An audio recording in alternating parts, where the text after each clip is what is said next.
Colegiata de Sar. Si abandonamos el habitual bullicio del centro de la urbe y nos dirigimos hacia el sudeste, a poco más de 1 kilómetro, podremos visitar el popular barrio de Sar, llamado así por el renombrado riachuelo que lo atraviesa de norte a sur. En su orilla, a pocos metros de un viejo puente de origen románico por donde cruzan aún hoy los peregrinos que siguen la llamada Vía de la Plata y los caminos del sudeste, se sitúa la magnífica Colegiata de Santa María la Mayor y Real de Sar. Los trabajos de construcción de este edificio se iniciaron a comienzos del siglo XII, siguiendo los deseos del canónigo y tesorero de la catedral, Munio Alfonso, que para tal empresa contó con el apoyo decidido de su amigo y superior, el poderoso arzobispo Diego Gelmírez. Después de 22 años ocupando el cargo de obispo de Mondoñedo, Munio decidió retirarse voluntariamente en el año 1134, y lo hizo precisamente en las dependencias de este pequeño cenobio, cuyas obras nunca llegó a ver concluidas, pues falleció un par de años después. Aunque los trabajos no se dieron por finalizados oficialmente hasta el siglo XIII, fue precisamente Diego Gelmírez quien consagró la iglesia en el año 1140 y quien rubricó el diploma fundacional del pequeño monasterio, lo que sirvió para acoger en sus dependencias a la primera comunidad de agustinos de Galicia. Durante los siguientes siglos, la comunidad vive una época de esplendor gracias a numerosas donaciones y exenciones por parte de la corona.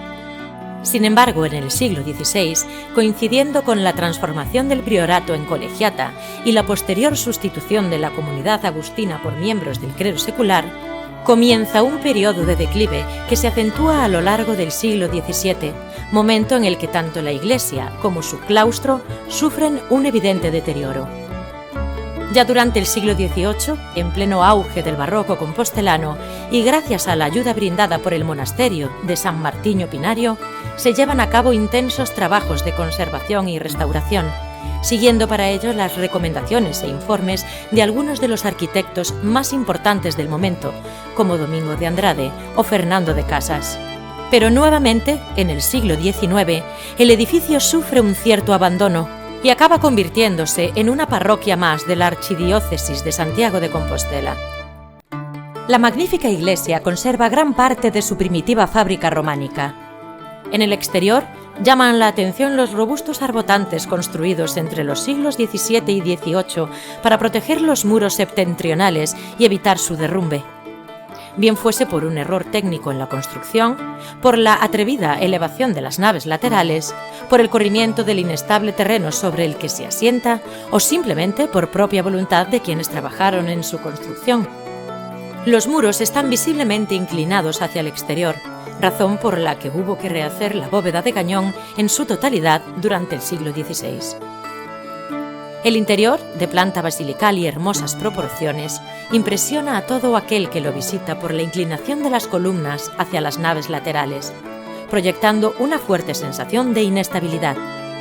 La pila bautismal, a la derecha de la puerta principal, es una interesante pieza arqueológica del siglo XII. El interior del templo se comunica a través de la sacristía con un magnífico claustro, el único de la ciudad con vestigios del original estilo románico. Tan solo se conserva una de las alas. El resto pertenece a los siglos XVII y XVIII. La fuente que ocupa el espacio central, muy similar a la que podemos observar también en el interior del claustro catedralicio, se remonta al siglo XIII y fue construida en granito de una sola pieza. Dentro del pequeño museo fundado en 1975, podremos admirar diversas piezas de importante valor histórico y documental, como el ya citado documento fundacional del templo, fechado en 1136 y sellado por el arzobispo Diego Gelmírez. En la sección dedicada a la orfebrería se pueden ver objetos litúrgicos realizados en talleres compostelanos durante el siglo XVIII. La colección arqueológica está formada por una serie de piezas del antiguo claustro románico, ligados estilísticamente al maestro Mateo y su escuela. Entre estas piezas también podremos ver restos de los rosetones originales de época románica que presidían la fachada occidental de la iglesia y que fueron retirados en el siglo XVIII. podremos despedirnos de este singular entorno paseando por los senderos de las Brañas de Sar. A lo largo de unos 4 kilómetros descubriremos el ambiente rural de Santiago de Compostela, con sembradíos, molinos, acequias, huertas y bosque de ribera. En realidad, una braña es una zona parcialmente anegada, situada a orillas de un río y que se mantiene verde durante todo el año. Antiguamente las pequeñas explotaciones agrarias utilizaban estos terrenos para pasto del ganado. A lo largo de nuestro recorrido podremos encontrarnos con numerosas especies de flora como sauces, robles, abedules o laureles, además de numerosas herbáceas. Las brañas también son refugio para diversas especies de fauna como anfibios, reptiles, aves y pequeños mamíferos. En definitiva, estamos ante un ecosistema riquísimo, pero también muy frágil, que cumple una función muy importante en la regulación del agua, puesto que la retiene cuando llueve en abundancia y evita que de este modo se produzcan repentinas crecidas e inundaciones.